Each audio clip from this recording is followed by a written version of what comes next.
એને ખબર પડી ગઈ કે આવું કરાય. આપણે બધા ક્યાંક ને ક્યાંક આપણા સંતાનના ઉછેર માટે બહુ જવાબદાર છીએ. આપણું સંતાન આપણી સામે બોલે છે, આપણું સંતાન આપણું નથી સાંભળતું, આપણું સંતાન ગુસ્સો કરે છે, આપણું સંતાન આપણા કયામાં નથી, તો એને માટે 60% જવાબદારી આપણી છે. કેમ? કારણ કે જ્યારે એ બાળક ઉછરી રહ્યું હતું ત્યારે એના પાયામાં થોડું ખાતર, થોડો સૂર્યપ્રકાશ, થોડું પાણી નાખવાનું રહી ગયું. નિંદણ કાઢવાનું હતું વધારાનું, એ રહી ગયું. હવે એવો સમય છે કે એ તો પાક્કો છોડ થઈને ઊભું થઈ ગયું છે. હવે તમે એને વાળી નહીં શકો. ધીરે ધીરે વૃક્ષ થઈ જશે. તોછડાઈનું વૃક્ષ, ગુસ્સાનું વૃક્ષ, અપેક્ષાઓનું વૃક્ષ, ચીડનું વૃક્ષ, તિરસ્કારનું વૃક્ષ, સ્વાર્થનું વૃક્ષ. અને તમે કેવી રીતે બદલશો?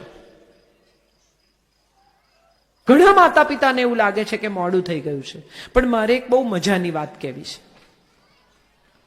એક પિતા હતા,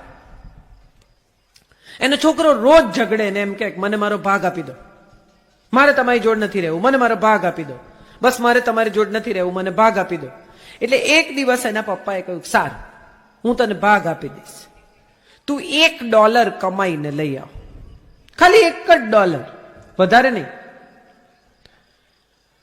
પહેલે દિવસે છોકરો મા પાસે ગયો ને કે આ કેવી વહિયાત નાખી દીધા જેવી વાત કરે છે, લાય ને ભાઈ $1 આપને.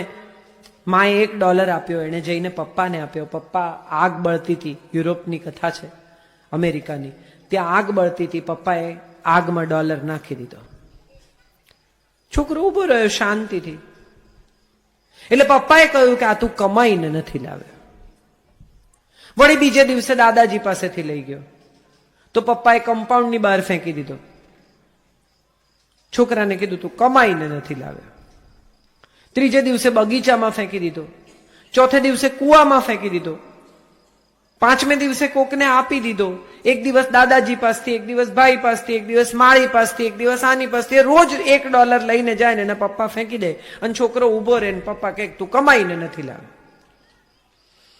એક દિવસ છોકરાને થયું કે આ શું રોજની ખીટખીટ. એટલે બૂટ પોલિશનો સામાન લીધો, સ્ટેશન ગયો, 4 જૂતા પોલિશ કર્યા, 4 જોડી, અને 25 સેન્ટ લઈને આવ્યો અને પપ્પાને આપ્યા કે લો આ પૈસા, $1. પપ્પા સ્વિમિંગ પુલ પાસે ઉભા હતા, એમણે સ્વિમિંગ પુલમાં નાખી દીધા.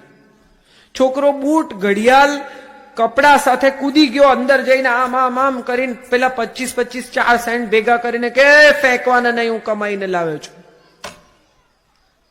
આ બહુ અગત્યનું છે. આપણે આપણા સંતાનોને માગે ને એ પહેલા બધું આપી દીધું. પ્રેમના નામે આપણે એમને મહેનત કરવા જ દીધી નહીં. સંઘર્ષ એમને આવડ્યો જ નહીં.